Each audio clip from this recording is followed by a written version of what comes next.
संबोधित कर रहा हूं राजस्थान के लोकप्रिय मुख्यमंत्री जी को तथा इस विधानसभा क्षेत्र के सत्र के अध्यक्ष माननीय सीपी जोशी साहब को और अभी तक तो प्रतिपक्ष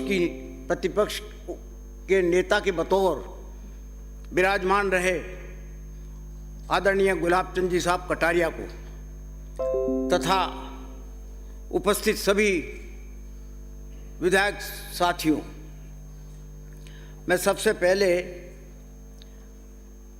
कटारिया साहब को अपनी तरफ से बहुत बहुत बधाई देता हूं, हार्दिक बधाई देता हूं और शुभकामनाएं देता हूं।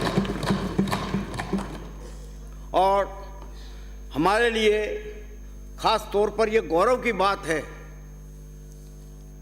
कि भारतीय जनता पार्टी के हाईकमान ने राजस्थान की तरफ देखा,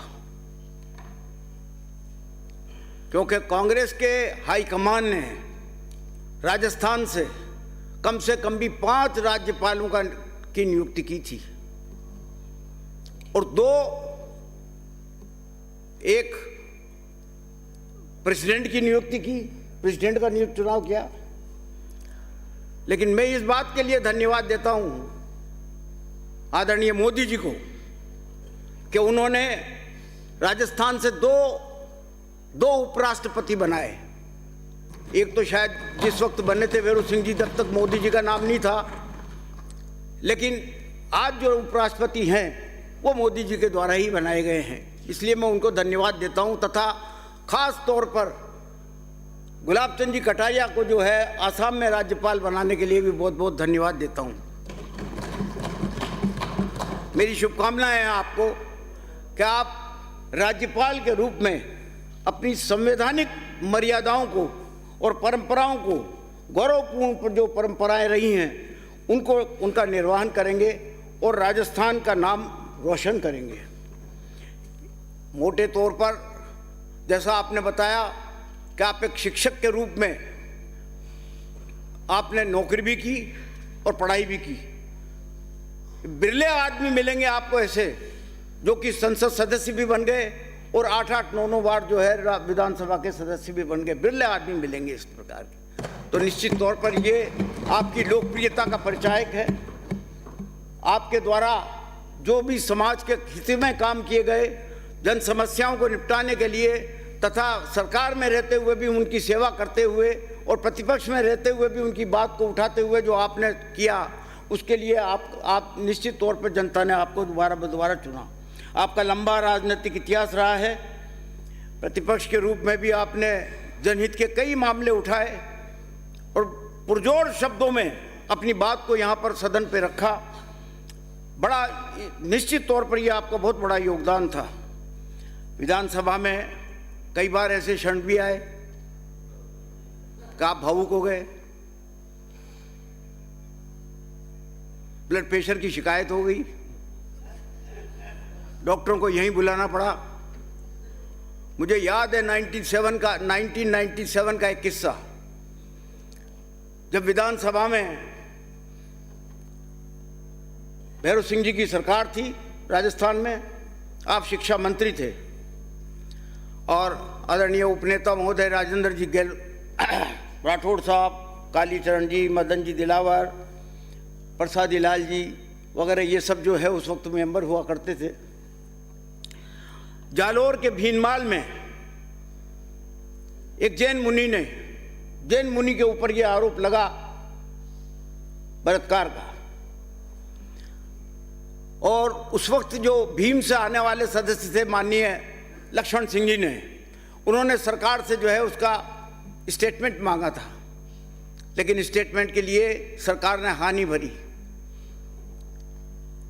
तो आप खड़े हुए और आपने खड़े होकर के शिक्षा मंत्री होने के बावजूद आपने खड़े होकर के ये मांग की कि स्टेटमेंट होना चाहिए, और अपनी बात कहते आप इतने भावुक हो गए कि आंसुओं की धारा जो है आपके लगातार बहती गई। तो मैंने कई बार आपको भावुक होते हुए देखा है, लेकिन और कई बार कटु शब्द भी बोलते हुए देखा है, लेकिन कटु शब्द बोलने के बाद में जब अपन बाहर मिले तो गले मिलकर के और हुक्म करके बात करके करने का ये तरीका भी देखा है।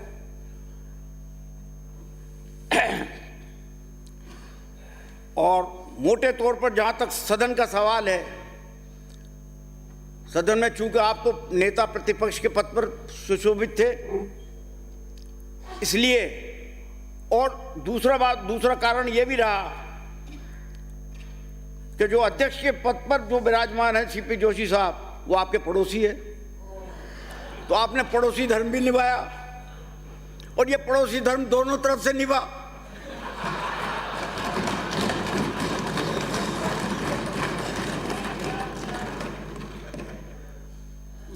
लेकिन निश्चित तौर पर तो संसदीय मंत्री का काम कम हो गया। कम हुआ। पर निश्चित तौर पर यह बात सत्य है, और मैं मन से कह रहा हूं, दिल से कह रहा हूं कि आपसे हमें सीखने को बहुत कुछ मिला, बहुत कुछ मिला। प्रतिपक्ष के नेता के बतौर प्रतिपक्ष के नेता आपका अपने साथियों पर पूरा नियंत्रण रहा, जो अनुकरणीय है। बहुत कम देखने को मिलता है कि प्रतिपक्ष के नेता की भी बात प्रतिपक्ष के सदस्य जो है वो पूरी तरह से नहीं मानते, लेकिन कई बार ऐसे मौके देखे गए जबकि आपकी बात को हूबहू मानते हुए अपनी अपनी सीटों पर लोग बैठ गए और बात को खत्म किया। कटारे साहब, आपकी एक कमी तो खलेगी, आप एक तरह से हमें बेजुबान करके जा रहे हो। हम किससे जिगजिग करेंगे, किसकी बात को काट करके अपनी बात कहेंगे, ये कमी रहेगी। लेकिन उन 52 क्षणों में भी हमें यह खुशी हो रही है कि जिस पद राज्यपाल जैसे गरिमामय पद पर आप ज्वाइन करने जा रहे हैं, निश्चित तौर पर आप वहां पर जाकर के अपना राजस्थान का मान और सम्मान बढ़ाएंगे। आसाम एक ऐसा राज्य है, और उसके आसपास जो छोटे छोटे राज्य हैं, नागालैंड है, अरुणाचल है, मेघालय है, मणिपुर है, वगैरह वगैरह, लाखों राजस्थानी वहां पर रहते हैं और व्यापार करते हैं। जब आपका समाचार पत्रों में जब ये खबर आई कि गुलाब चंद जी कटारिया को यहाँ का राज्यपाल बना दिया गया है, तो 2-3 टेलीफोन मेरे पास भी आए वहाँ से, आसाम से, और उन्होंने कहा हम गौरवान्वित महसूस करते हैं कि राजस्थान का एक आदमी जो है यहाँ पर राज्यपाल बन करके आ रहा है। तो पहले दो बार वहाँ पर राजस्थान के एक शिवचरण माथुर वहाँ पर राज्यपाल रहे, और दूसरे श्री हरदेव जोशी जो वहां पर राज्यपाल रहे।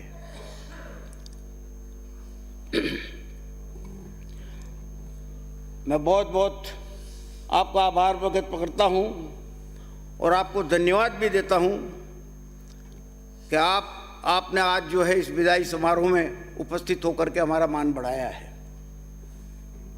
राज्यपाल बन करके आप जब जाएंगे, जब भी जैसा मुझसे कहा, जैसा अभी संयम लोढ़ा जी ने कहा कि आपका जाने के बाद जो है हम क्या, तो ये हमारी तरफ से ये पक्का मान करके चलिए कि जब भी आप राजस्थान आएंगे हम आपका उसी तरीके से स्वागत करेंगे जिस तरीके से एक राज्यपाल का होना चाहिए, क्योंकि जिस प्रकार की आपकी कार्यशैली रही है हम उसको भुला नहीं सकते। अब सवाल ये आता है कि आप तो जा रहे हो,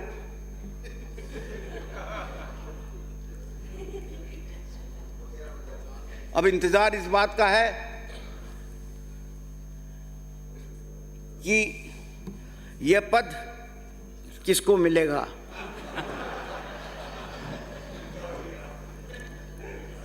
क्या वो ऐसा व्यक्ति को मिलेगा जिससे कुछ हमें सीखने को मिले?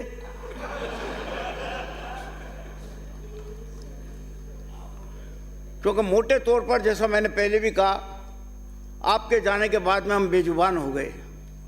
हम ये चाहते हैं कि प्रतिपक्ष का नेता ऐसा हो। सवाल जब आते हैं 11 से लेकर के 12 तक, तो मेरा ख्याल है आधे सवालों पर आप जो है अपना सवाल पूछते हैं। ऐसे बहुत कम व्यक्ति देखे हैं मैंने प्रतिपक्ष के नेता। तो मेहरबानी करके अगर हमारी चली